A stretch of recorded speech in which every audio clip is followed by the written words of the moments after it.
ought to make you comfortable. Holiday Inn is #1 in people pleasing. Some new faces now for the Atlanta Flames, Harmon. True, 3 new players, 5 Flames go up to Chicago. Town's still talking about today's Flames trade. 5 Flames to Chicago for 3 Blackhawks. From the Flames, it goes like this. Captain Tom Lysiak, the all-time leading scorer with 155 goals. Harold Filipoff, a left wing, 10th round pick in '76, known for his aggressiveness on the left there. Pat Ribble, bottom left, a defenseman, one of 3 defensemen going up there.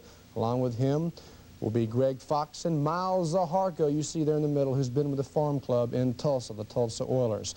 Now today I talked with the man who traded these 5 players, General Manager Cliff Fletcher, who tells me why and for whom. Well, the biggest reason for us making the trade, Harmon, was the fact that we felt that the opportunity of acquiring a defenseman the caliber of Phil Russell. He was originally a first-round draft choice of the Blackhawks back in 1972. He's been one of the better defensemen in the National Hockey League over the past 6 years. He's not playing as well this year as he has in the past, but we feel very strongly that when you start adding up the top 9 or 10 defensemen in the league, that he fits right in that category. So our playoff record in the past has been terrible. We've only won 1 playoff game in 11 attempts so far, and throughout this season we've been having a lot of trouble with our goals against. We're giving up far too many goals against for our position in the standing. So we feel in getting Phil Russell, we're getting a real fine quality defenseman.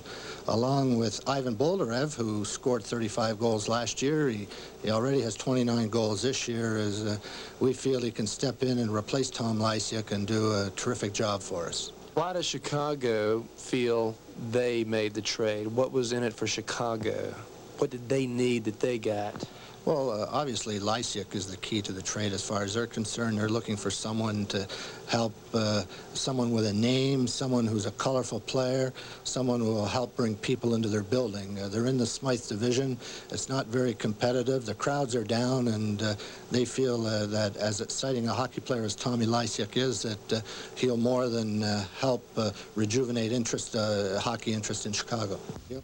And in my opinion, after talking with Flames players today before they left for New York Rangers game tomorrow night, and with Flames management most of the afternoon, it was indeed a good trade for the Flames. Remember, at this point in time, the Flames' top line of Vail, Chouinard, and McMillan are second in the entire National Hockey League in scoring. In other words, Tom Lysiak became expendable in sports on a pro level. Really is hardcore business. Scores tonight, the Islanders beat Boston 7-2. Bossy a hat-trick, 1-1 Colorado in the second. Atlanta at New York tomorrow night. Philadelphia in Chicago tomorrow night. The Hawks are in Portland tonight. That game just now beginning. If they win it, it makes 10 straight. The record for the Hawks is 12 straight back in 1968 and 69. Tonight in the NBA, Chicago beat the Nets 105-102. Philadelphia beat Cleveland 124-120. The Knicks over the Jazz. Indiana beat Detroit in overtime, and Washington beat L.A. 120-111. Now tonight at the Omni, gymnastics at its best. 16 countries represented in mixed pair competition. There was a good crowd on hand tonight at the Omni, as you can see. About 4,000 or 5,000, as I understand, for the American Cup Tour gymnastics events. Here you see the man on the rings. I thought we'd show you some of the different routines down at the Omni tonight. Now watch this man on the horse. He does it.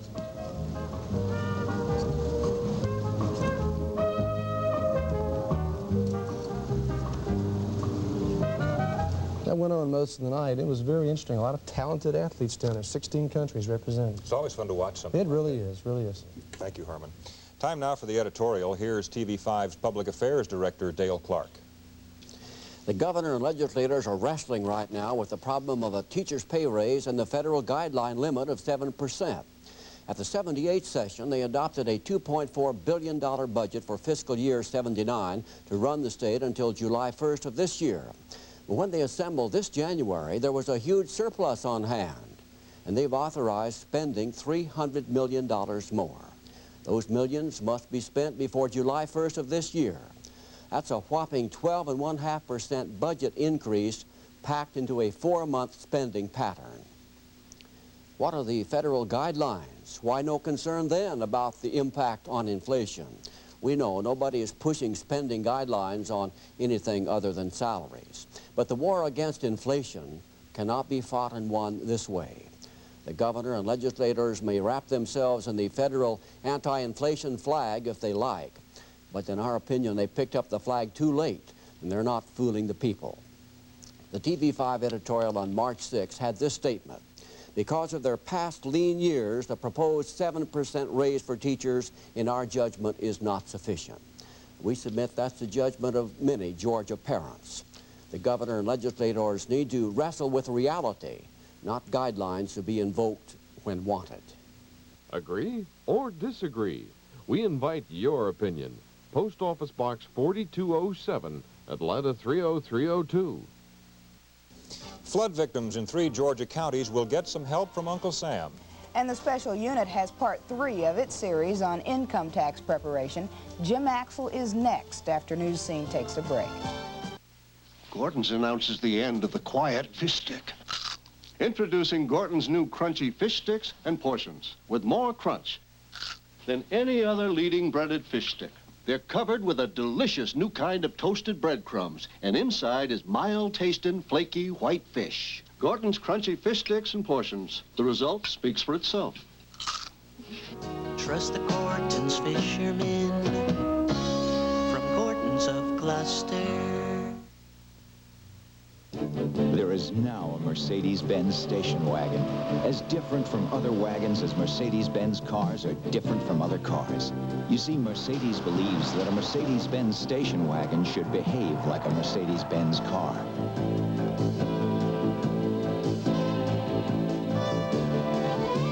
The 300 TD diesel station wagon. Mercedes-Benz. Engineered like no other car in the world. Ready for a big switch? These are the biggest hair colors in the country.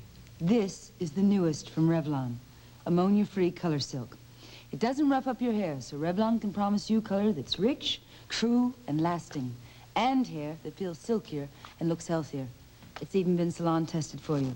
Great color and great hair, too. So why let ammonia hair color near your hair?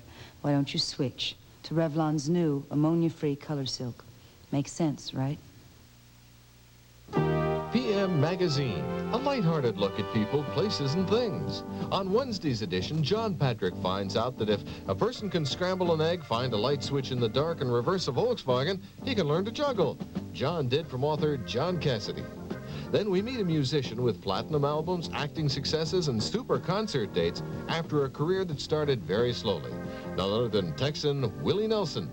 All that and more on the next edition of PM, Wednesday at 7:30. About 40 million Americans will ask the Internal Revenue Service for help or advice before they file their federal income tax returns this year. Jim Axel of TV5 Special Unit wanted to find out what kind of advice those taxpayers will get.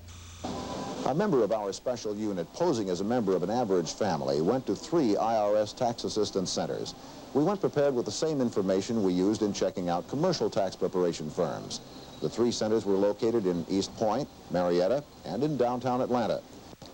We found out quickly that the IRS does not prepare your return. They only offer advice. They'll answer specific questions and tell you where to put what on your return, but they don't help you dig for deductions. And if you supply deductions that aren't legal, well, they may end up on your return unless you ask specific questions about them. Faced with that situation, we found it all but impossible to complete our tax return. What do these returns tell us? Well, in my opinion, they tell us that enough advisory attention was not paid to the party who was seeking help from the Internal Revenue Service preparers. If you bring a listing of your deductions to us, we presume that those deductions are correct and ask you to put them on the return on the lines that are designated on the return. Now then, they're built into that as a presumption also that if you ask us specifically a question about the deductibility of a particular item or the correctness in handling a particular item, our people should be trained and under an obligation to tell you if that specific item is a deductible item and how it is to be handled on the return. But on an information sheet such as this, if something is not on here, even though it may appear obvious, they're not going to ask for it, are they? No, we do not do an in-depth or probing interview. We take the items that you have listed on your list of deductions and ask that you place them on the return.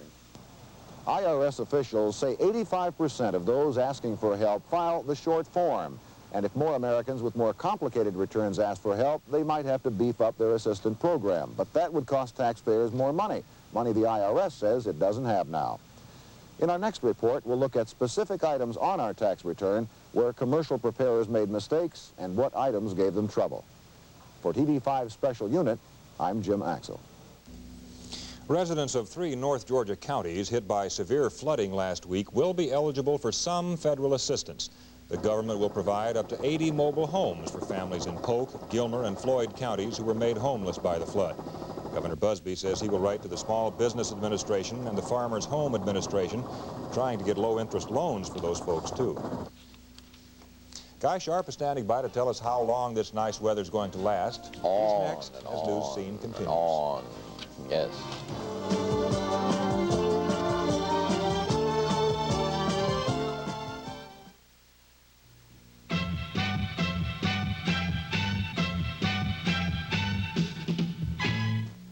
At Neil Pope Ford, we're proud to offer our used car customers a wide and varied selection. Over 200 cars, trucks, and vans at Buford Highway and our newest facility on Peachtree Industrial Boulevard. It doesn't matter what you're looking for, because if we don't have it, we'll find it for you. Call us at 455-7673. If you're out of town, just call Collect. Let us show you what so many of our customers talk about.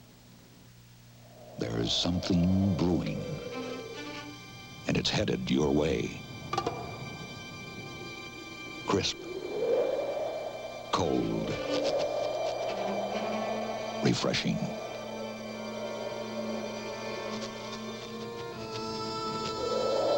A bold new look and a bright new taste.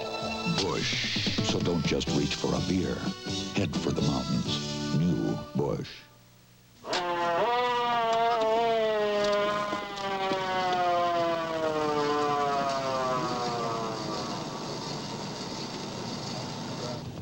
Gee, officer, what did I do wrong? Not a thing. In fact, you did everything exactly right.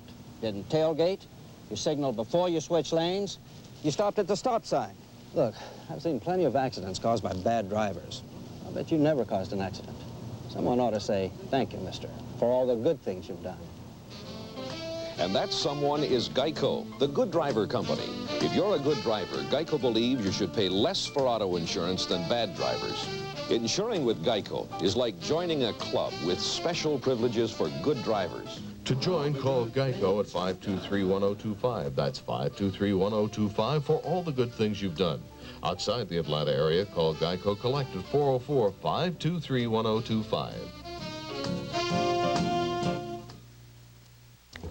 Guy has promised the rain will go away by midday tomorrow. Okay. Yeah, we're going to get, we've had some light showers most of the evening, scattered all around the North Georgia area.